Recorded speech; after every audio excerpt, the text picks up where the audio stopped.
What is up, guys? Welcome to Nolan Talks. Super Bowl 55 is right around the corner, and LSU has 6 players playing in that football game. Starting with the Chiefs, we have Tyrique Matthews, who was an all-pro safety this season. I expect him to have a huge game against Brady. He got an interception in the last playoff game against the Bills, or maybe it was against the Browns, but this guy's a hawk, man. Ball hawk, absolute beast at LSU. Great career in the NFL. Won a Super Bowl last year as probably the best defender on that team. Him and Chris Jones are probably 1A and 1B. But I expect a big game from Tyrann Mathieu. I think they're going to send a lot of blitzes. Brady can't really move in that pocket, so I expect the Chiefs to bring the house. Clyde EdwardsHelaire, the first-round pick this season for the Chiefs. He started off the year pretty hot. He was the number one draft pick in some fantasy leagues. I mean, people thought he was going to go off, and he started off pretty hot, but I think the Chiefs are just such an elite passing offense that, running the football with a guy like Clyde EdwardsHelaire is just not necessarily like a priority for them.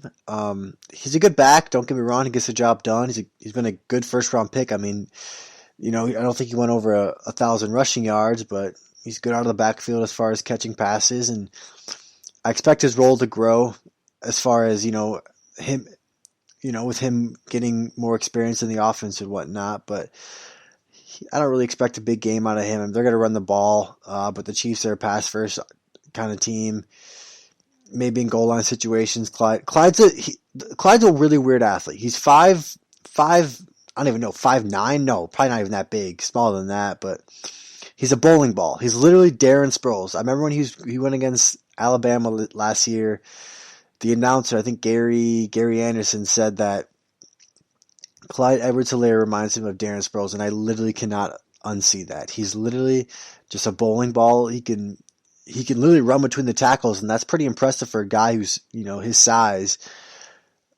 And it's kind of blows my mind that he's had such success, in college football and so far in the NFL. But I don't expect a huge game from him because he's going against some pretty good linebackers for the Bucs. Also, a guy like Darrell Williams, he's definitely surpassed his expectations as far as his NFL career has gone. I mean, he was a pretty good back at LSU. He's a number 2, number 3, with guys like Fournette and Darius Geis there, but. He's had success on the Chiefs, and I mean, he's made his money. He's won a Super Bowl ring there. He's playing in his second Super Bowl.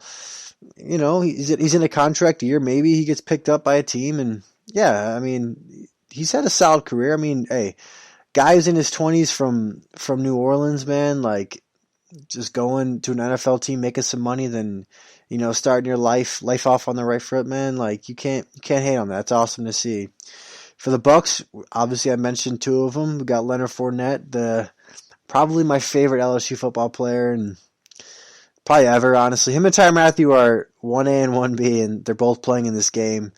I actually saw a cool little post on Instagram where LSU football, they posted it. It was 7v7, and that was the caption, and it was a picture of Tyrann Mathieu and Leonard Fournette both wearing the number 7, like, celebrating a touchdown or making a big play. And it was pretty cool to see, like, wow, like these are 2 guys like I kind of grew up watching and like are the reason why I kind of fell in love with LSU football, and now they're playing against each other for a Super Bowl ring. A guy like Devin White, absolute beast. Top 5 defender in LSU history in the past, I'd say probably the past 10 years. I think we could all agree on that. He's a pretty good player. He's going to be all over the field. I mean, this guy, he was an all-pro this year, but didn't make a Pro Bowl, which makes no sense to me at all. Whatever, but he's going to be flying all up and down that field. He doesn't look like he's a very fast linebacker, but that dude flies. I think he ran like a 4.4 at the combine last year, and this guy could fly. I think he had 100 and some tackles this year, and he's only 22 years old, which is gross to say, but he's a beast. It's weird because I remember when we recruited this guy, he was a running back he was an athlete coming out of high school, but we all thought he was going to be playing running back, and he was the next best running back since Fournette. It was going to be Fournette, Geis, then Devin White. I remember that. That was what everyone was saying that, but I think he started out like at running back, but our depth chart was just so deep there that we weren't going to find a spot for him, and he was too athletic to not be on the field, so we kind of moved him over to linebacker, and well, that paid off for him, and it paid off for the LSU football team, when he was playing. And a guy like Kevin Minter, he's been a journeyman in the NFL, but he was all SEC at LSU back in 2012. Good player, good linebacker, journeyman in the NFL, so he's never really been on a team for too long. But hey, man, he's playing for the Bucs. He's in the Super Bowl. It's awesome to see. I think he's 30 years old. He's been in the league for probably like 8 years now, 9 years.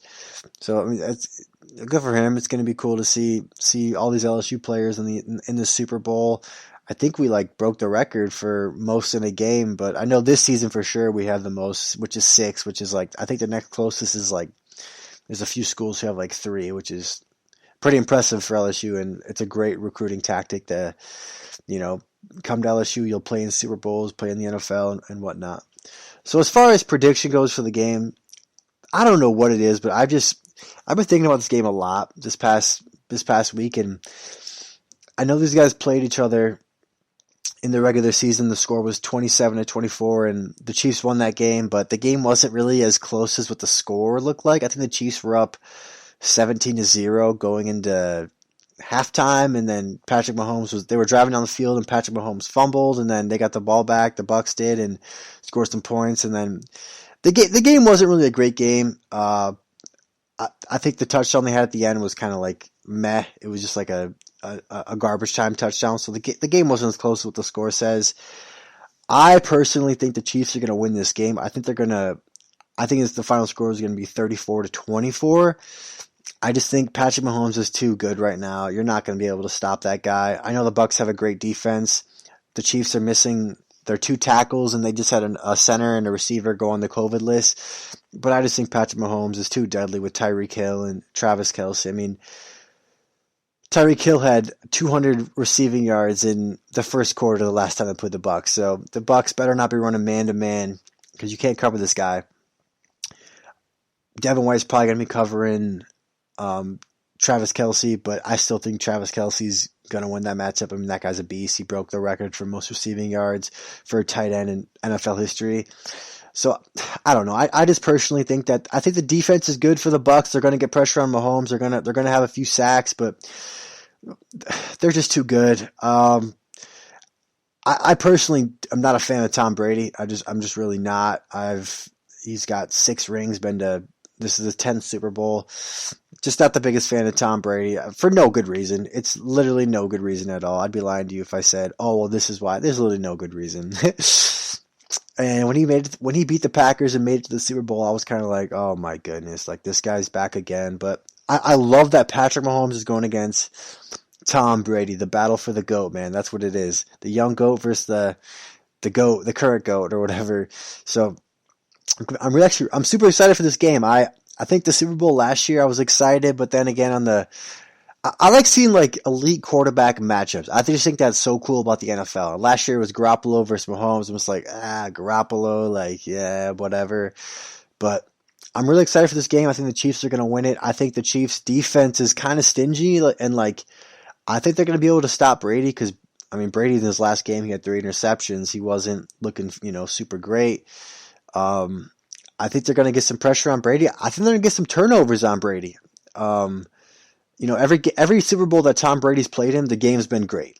It's really been a good game. Besides that Rams-Patriots game, 2018. But, still, it was a close game. I think it was 10-3. That's such an ugly score, but it was a close game.